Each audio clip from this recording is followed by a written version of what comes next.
Ladies and gentlemen, welcome your beautiful faces back to the channel. Now, in today's video we've got something a little bit different. So, as you can see on your screen, Shoutout Caruana versus Vincent Keymer. Now, you may be wondering, why the hell are the pieces all over the place?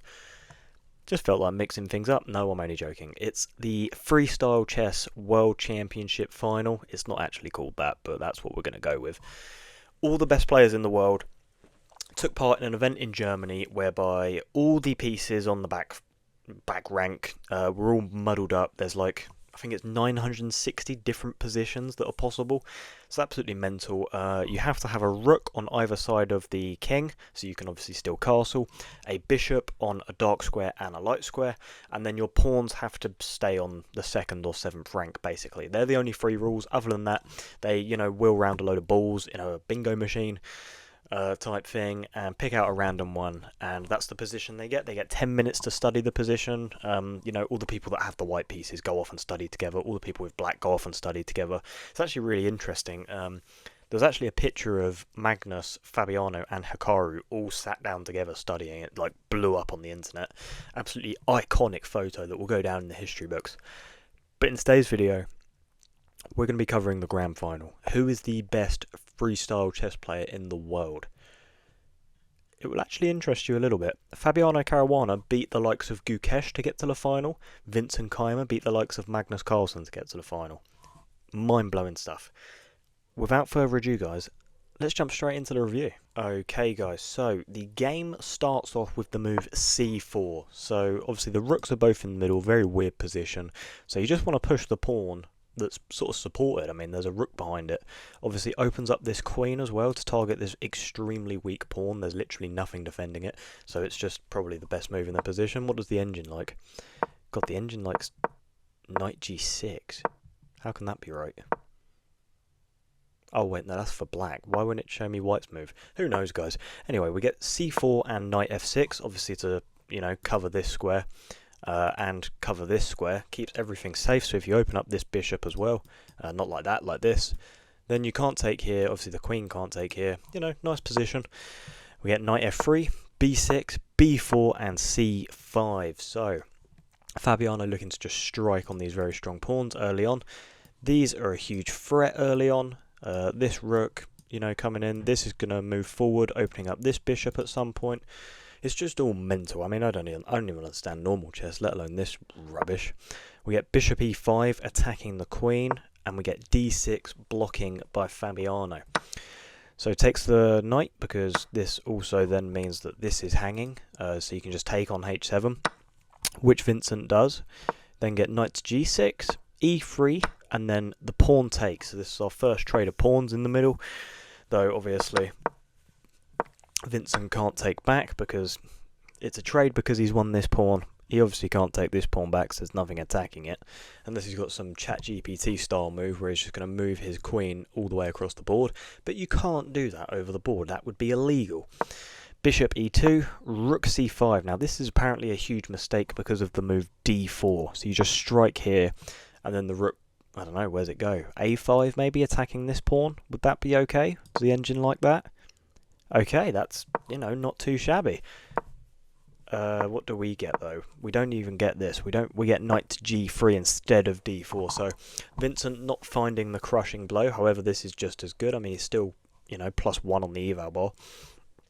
Worth noting, these guys cannot see the eval bar. They have no idea how they're doing in a position. I mean, just look at this. How do you even evaluate this?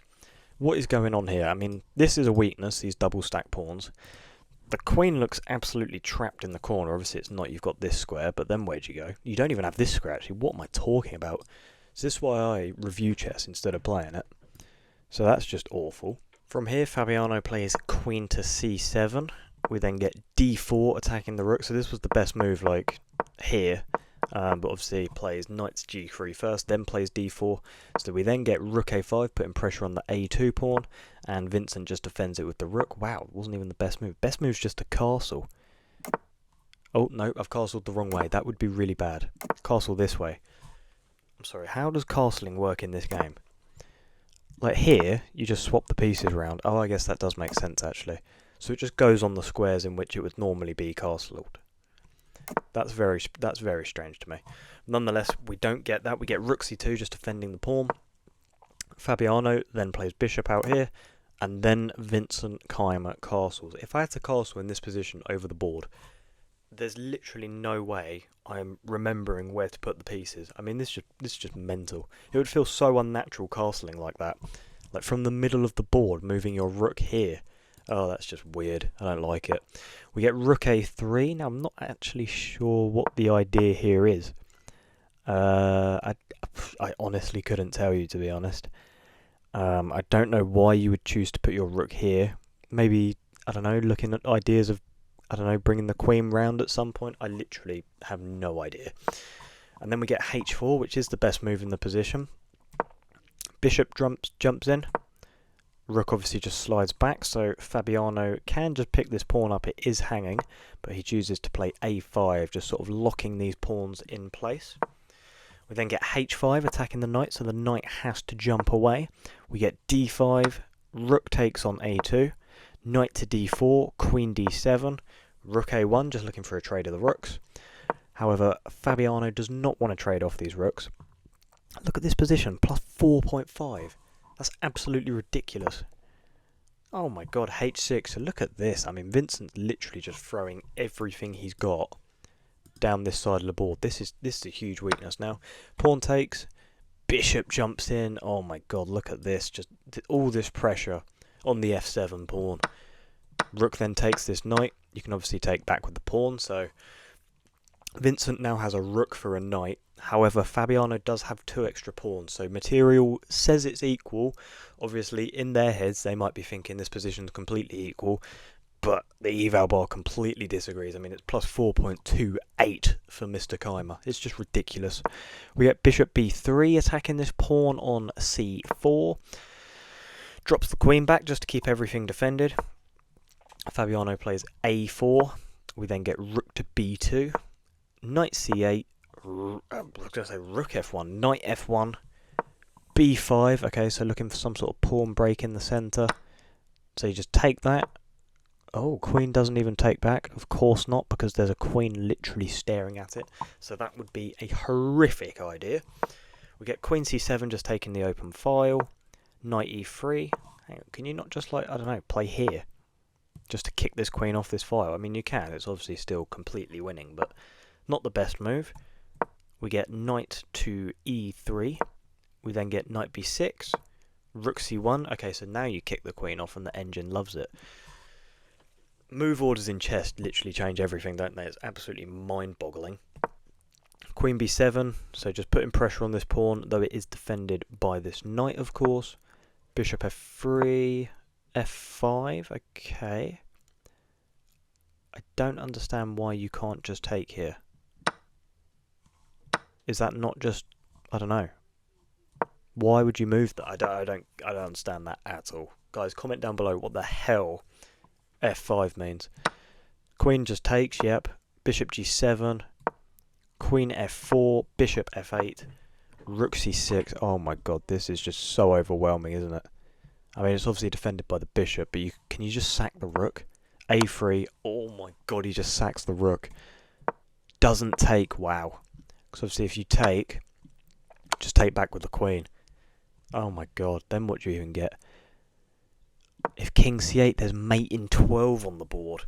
Jesus Christ. This is just ridiculous, isn't it? You just sack the rook to win the Freestyle Chess World Championship. I mean, it's a joke. And after knight d7, rook a6, Fabiano Caruana resigns. Now, they did play one more game after this, so Fabiano had a chance to win, and it would then go to like tiebreakers and that sort of thing. But they drew the game. It was a very boring game, so I'm not going to go over it. If this game did carry on, obviously Fabiano resigns. Let's say you get a move like queen b8, then there's actually this move just taking here. So that's a free pawn, so then you're just up 4 points of material. You're never going to win.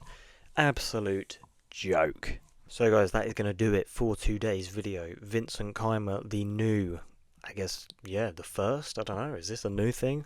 I don't know, I'm new to this freestyle chess trend. Is this the first sort of world champion? I know it's the biggest tournament we've had for it. All the best players in the world are there, so I'm going to go with that. Vincent Keymer, the best freestyle chess player in the world, winning the tournament with a rook sacrifice. Oh, what a gangster. What a gangster.